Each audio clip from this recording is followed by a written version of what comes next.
मी महायुतीच्या माध्यमाने पुन्हा एकदा मला या मतदारसंघामधून लढण्याची संधी दिल्याबद्दल माननीय फडणवीस साहेब आहेत, माननीय शिंदे साहेब आहेत, माननीय अजितदादा आहेत, त्याचबरोबर माननीय बावनकुळे साहेब आहेत, माननीय तटकरे साहेब आहेत, या सगळ्यांचे मनापासून आभार व्यक्त करतो. माननीय आठवले साहेब आहेत आणि त्याचबरोबर माननीय राजसाहेब ठाकरे यांचेही मी आभार व्यक्त करतो की त्यांनी खुले दिले या मोठ्या ताकदीने या मतदारसंघामध्ये माझ्यासाठी उभं राहण्याचं आश्वासन दिलेलं आहे आणि त्याच्यामुळे महायुतीची जी ही ताकद आहे आणि त्याचबरोबर कार्यकर्त्यांचं जे नेटवर्क या पूर्ण कोकणामध्ये महायुतीचं आहे, त्याच्यामुळे या मतदारसंघामध्ये निश्चितपणे महायुतीच्या उमेदवाराला मला मोठं यश भेटेल असा विश्वास मला आहे. सरळ लढत आहे, काय कमी मुळात या मतदारसंघामध्ये आपल्याला कल्पना असेल की 5 जिल्ह्याचा हा मतदारसंघ आहे.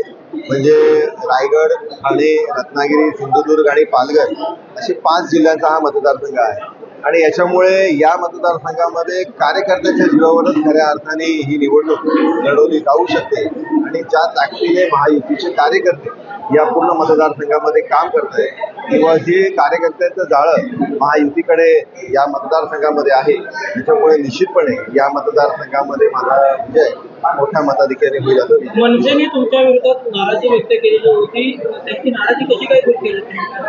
मी मगाशीच आपल्याला सांगितलं की मी राजसाहेब ठाकरे यांचं मनापासून आभार मानतो आणि त्याचबरोबर अभिजितजी पानसे असतील, अविनाशी कदम असतील यांनीही पूर्ण ताकदीने या मतदारसंघामध्ये मनसेचे सर्व कार्यकर्ते या मतदारसंघामध्ये ताकदीने माझ्या प्रचाराला विसरलेले आहेत आणि काम करत आहेत, त्याच्यासाठी त्यांचे आभार व्यक्त. लोकसभा मतदारसंघातलं वातावरण पाहता कुठेतरी महायुतीला थोडंसं ते अडचणी झालं किंवा ती बॅकफूटवर गेली, हे आव्हान असेल ह्या वातावरणात ही निवडणूक लढवणे.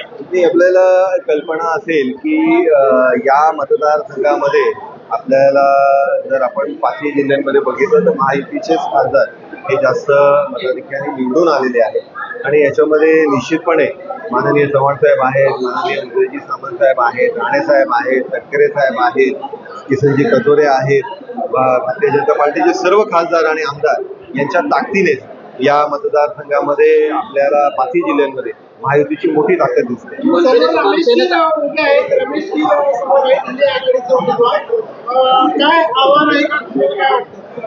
या मतदारसंघामध्ये मी पुन्हा आपल्याला सांगू इच्छितो की ज्या ताकदीने महायुतीच्या कार्यकर्त्यांचं जाळं आहे, त्याच्यामुळे निश्चितपणे महायुतीचाच विजय या मतदारसंघामध्ये. मनसेने जरी माघार घेतली तरी मनसेने तुमचा आरोप केला होता की डावकर हे मतदारसंघात फिरकलेच नाही.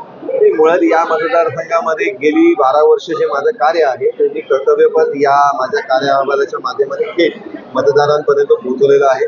या मतदारसंघामध्ये अनेक कामं माझ्या माध्यमानेही झालेली आहेत आणि त्याच्यामध्ये MPSC UPSCच्या विद्यार्थ्यांचा विषय असेल, शैक्षणिक विषय असतील, संस्थेचे विषय असतील, विद्यार्थ्यांचे विषय असतील, त्याचबरोबर युवकांचे विषय असतील, त्याचबरोबर ग्रंथपालांचे विषय असतील, ग्रंथालयांचे विषय असतील, असे अनेक विषय सोडवण्याचं काम खरं तर मला करण्याची संधी या मतदारसंघामध्ये मतदारांच्या आशीर्वादाने, संघटनेच्या मदतीने भेटली. मनसेची खऱ्या अर्थानं नाराजी दूर झाली का मनसेसोबत असेल का?